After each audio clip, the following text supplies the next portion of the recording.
What, you don't like farts? Mr. New Yorker? Is that what it is? You're gonna sit there and tell me farts aren't funny? Sir, look me in the eye and tell me farts aren't funny. Come on. Look me in the eye.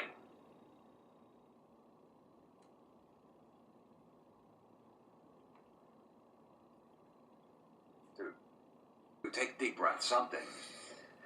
Let it out, let it out. What? What do you want? What? Tell me. I love fart jokes. Farts are hilarious.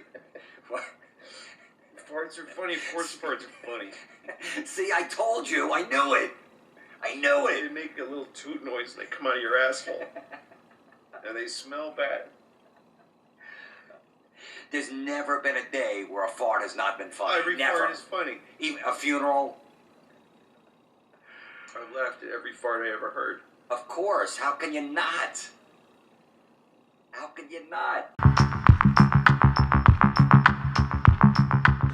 Yeah, well, that's just like your opinion, man. Swiss Army Man was written and directed by Dan Kwan and Daniel Scheinert, and it stars Paul Dano and Daniel Radcliffe. All four of those people have Dan in their name. Illuminati!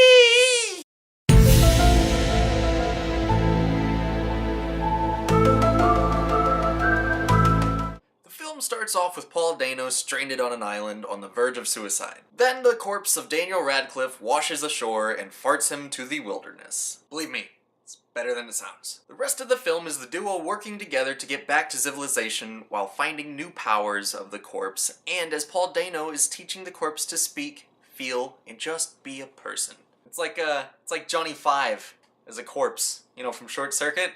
If Johnny Five from Short Circuit was a corpse, believe me, it's better than it sounds. I've always known Paul Dano to be an exceptional actor, so there was no surprise when he gave an amazing and heartfelt performance. I sincerely think that Paul Dano is the only working actor that is able to pull off a role like this. He has a certain type of feminism to him, while also having a boyish charm. He made this character extremely relatable to, a younger audience, a young adult audience. People 17 to 25, I think will really dig this movie and really dig this character and really relate to Paul Dano's character. Also, who knew there could be such chemistry between a character and a corpse? I don't think I've ever seen a corpse played better than I have with Daniel Radcliffe's performance as Manny. I'm really happy that Daniel Radcliffe is able to branch off of the Harry Potter hype train. He's not just a one-hit wonder, a failed child actor. He's actually doing something for himself, and he's a terrific performer. A really, really well done dummy was made for the corpse character, Manny.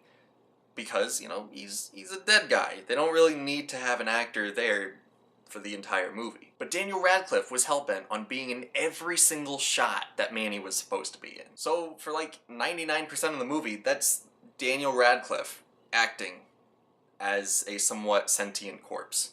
That's really cool. And of course, they did use the dummy for the stunts, the very, very dangerous stunts. But other than that, that's all Daniel Radcliffe. Speaking of stunts, this movie kicked ass in the practical effects department. With all the crazy stuff in this movie happening, I was never taken out of this world because of crappy CGI. It felt as though all of the crazy stunts that were taking place were something that actually happened, and they just recorded these crazy things happening, which is extremely commendable considering how low of a budget this movie had and how very little time that they had to film this movie. This was the first feature-length film of the Daniels team.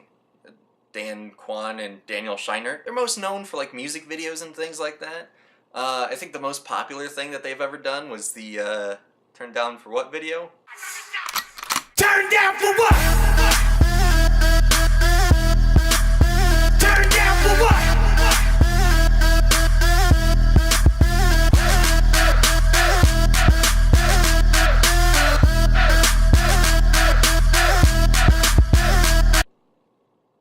That'll give you a taste of what kind of movie this is. They have a very unique directing style, and an even more unique script. This was honestly one of the most original things I've seen in the theaters, ever. While writing the review for this, I kept thinking of things to compare it to, what kind of movie this relates to, but there really isn't one, which is so commendable considering just how far we've gone in the movie industry. The fact that we can still do something extremely original.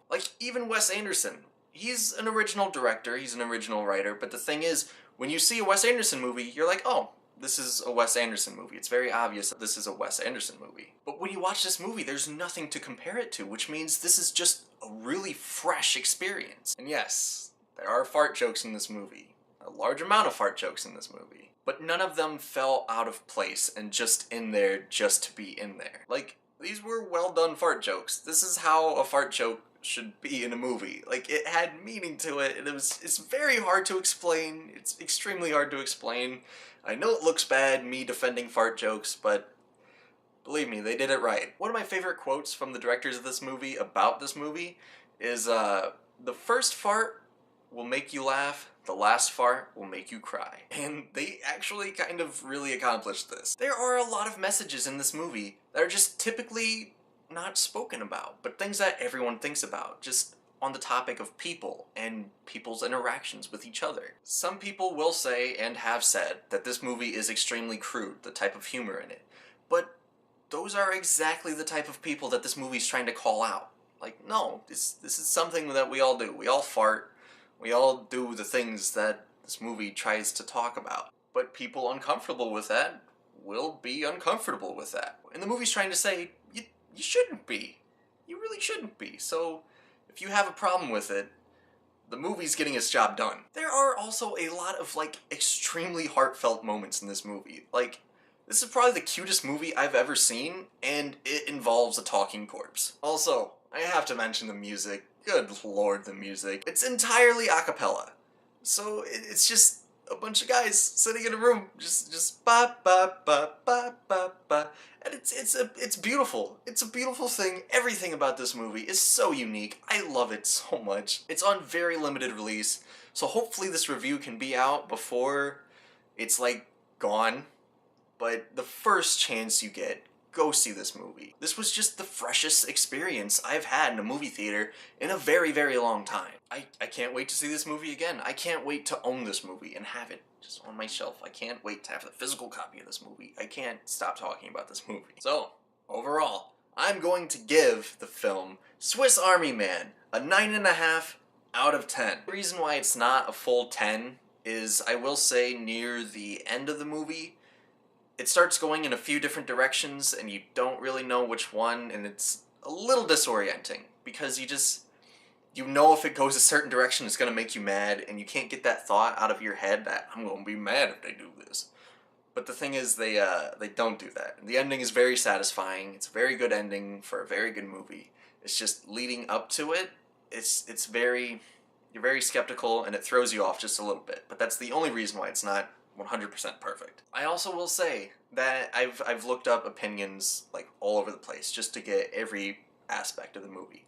And older critics actually really don't like this movie because this movie does throw away a lot of typical tropes. It's not the basic film. It doesn't follow a basic structure. You know, like the hardcore movie fans who like only like classics like Citizen Kane and Godfather, who can't like branch out a little bit, they will dislike this movie. But don't let that deter you. This movie is extremely original, and it's one of the most relatable things to people like my age, like, you know, like I said, 17 to 25. You will all find something to relate to in this movie. It discusses feelings that everyone has, but no one really talks about. So please go support this movie. It needs all of your love.